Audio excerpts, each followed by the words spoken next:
De Grecia heredamos su estupenda gastronomía y muchísimo más, arte, filosofía y hasta la medicina como ciencia, el estudio de la mente sana en un cuerpo sano.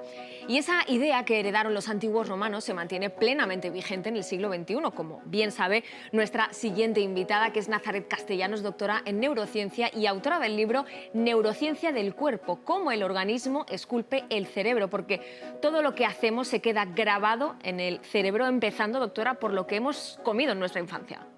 Así es, exactamente, y especialmente en la infancia, porque lo que se está descubriendo ahora es que la influencia que tiene el intestino sobre el cerebro influye sobre todo en las zonas que están más involucradas en la memoria y en el aprendizaje.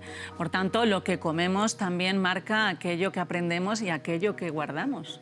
Hay un ejemplo que citas en tu obra que dices que te ha llamado especialmente la atención, que es la Magdalena de Proust. Sí, a mí esto me encantaba porque une dos cosas que me fascinan, el mundo del olfato, de los sabores, ¿no? Y el mundo pues, ya de la digestión, esa influencia. Y fíjate que hay algo que recupero ahí que me gusta mucho y es que hemos perdido esa capacidad de saborear, la capacidad de tomar conciencia de aquello que estamos comiendo. En el sabor es parte de la digestión, ya va mucha información allí.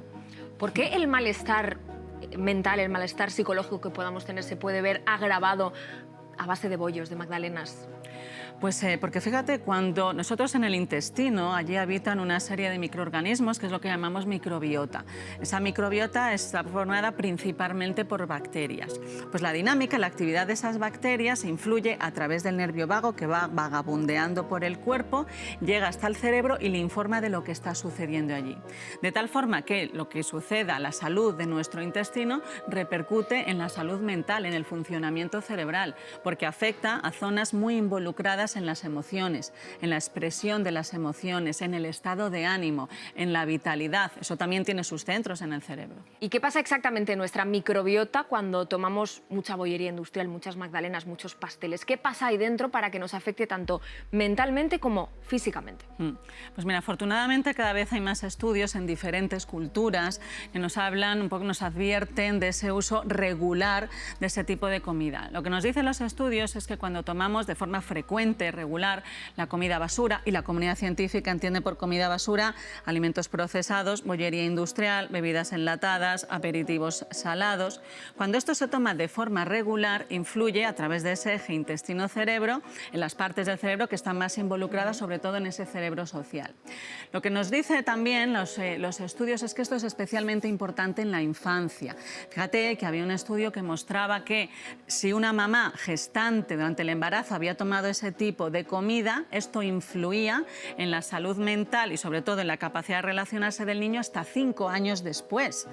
Y luego, por ejemplo, es también importantísimo en la adolescencia, porque claro, más o menos en la infancia podemos controlar lo que comen los niños, pero en la adolescencia pues ya depende un poquito más de ellos y no siempre a lo mejor saben cómo les va a afectar eso que se están tomando a un cerebro que en ese momento está en evolución, que está cambiando, es un momento del neurodesarrollo muy complejo para el cerebro. Si ahí la influencia del intestino no es saludable, ese proceso se va a hacer un poquito más difícil de gestionar emocionalmente. Yo he leído también que hay dos tipos de bacterias, Firmicutes y Bacteroidetes. ¿Qué me puedes contar de ellas? Bueno, pues estos nombres, ¿verdad?, que le ponemos porque la microbiota es un sistema muy complejo. Son muchos los tipos de bacterias. Lo que es importante, por ejemplo, lo que nosotros estudiábamos en la universidad, es cómo se relacionan entre ellos. Entonces, imagínate, eso es un ecosistema donde viven presas y depredadores. Hay un tipo de bacterias que son pues, las más abundantes. Esas bacterias que las debiéramos mantener de una forma saludable. Si de repente aquello empieza a crecer, esas bacterias empiezan a crecer, aquellas bacterias que éstas se comen empiezan a disminuir. Es decir, se pierden las proporciones de esas bacterias. Esto lleva a un desequilibrio en ese ecosistema. Pues este desequilibrio, que antes se consideraba pues, como algo prácticamente anecdótico en el cuerpo, hoy en día tiene un nombre médico que se ha aceptado, que es la disbiosis. Cuando hay desequilibrio entre esas bacterias, esas poblaciones, esa disbiosis está relacionada también con salud mental. Para para evitar ese desequilibrio, precisamente lo que nos recomiendan los nutricionistas es acudir a este plato, el plato Harvard, donde, como vemos, la mitad siempre se compone por vegetales y siempre fruta de postre. Sí, exactamente. Afortunadamente, pues cada vez hay más protocolos que nos animan a comer, como vemos aquí, pues sobre todo mucha verdura. Esa reducción que fue tan polémica, pero que se apoya bastante, de la proteína animal, el que haya bastante fruta por la fibra. Esto favorece muchísimo a la microbiota, favorece pues la capacidad de diversidad que tiene, la capacidad de comunicación que hay entre las bacterias. Vemos los lácteos, las harinas que sean integrales, es decir que, bueno, cada vez sabemos más, estamos volviendo también a esa dieta mediterránea, que pues se aconseja como una de las más sanas que hay. Y yo creo que cada vez sabemos más y vamos a ir hacia una alimentación mucho más saludable. Hay que ser optimistas. Claro que sí. Muchas gracias, Nazaret. Muchas gracias.